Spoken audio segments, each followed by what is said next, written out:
Yebedol Introduction et composants du transformateur en français. Salut tout le monde.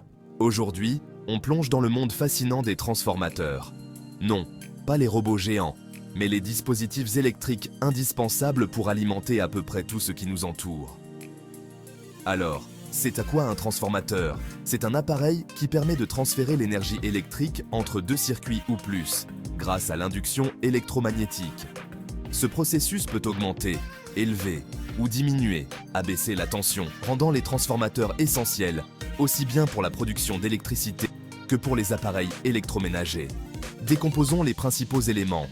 D'abord, le noyau. Il est généralement en fer ou en un autre matériau magnétique et sert de chemin au flux magnétique. Le noyau joue un rôle crucial dans l'efficacité du transformateur, car il aide à concentrer le champ magnétique et à réduire les pertes.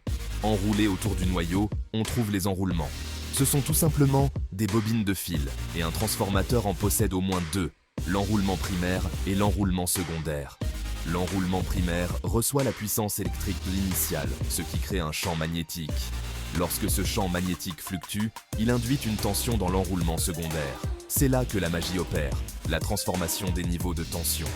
Le rapport entre le nombre de spires de l'enroulement primaire et celui de l'enroulement secondaire détermine si le transformateur élève ou abaisse la tension. Plus de spires dans le secondaire que dans le primaire. C'est un transformateur élévateur. La configuration inverse donne un transformateur abaisseur. Mais ce n'est pas tout. Les transformateurs ont également une isolation qui sépare les enroulements et évite les courts-circuits et des pris, qui permettent de régler le niveau de tension. Certains transformateurs ont même des systèmes de refroidissement, comme de l'huile ou des évents, pour dissiper la chaleur générée pendant le fonctionnement. Comprendre ces composants nous aide à apprécier le génie qui se cache derrière les transformateurs. Ce ne sont pas que des blocs de métal et de fils, ce sont des instruments finement réglés qui gèrent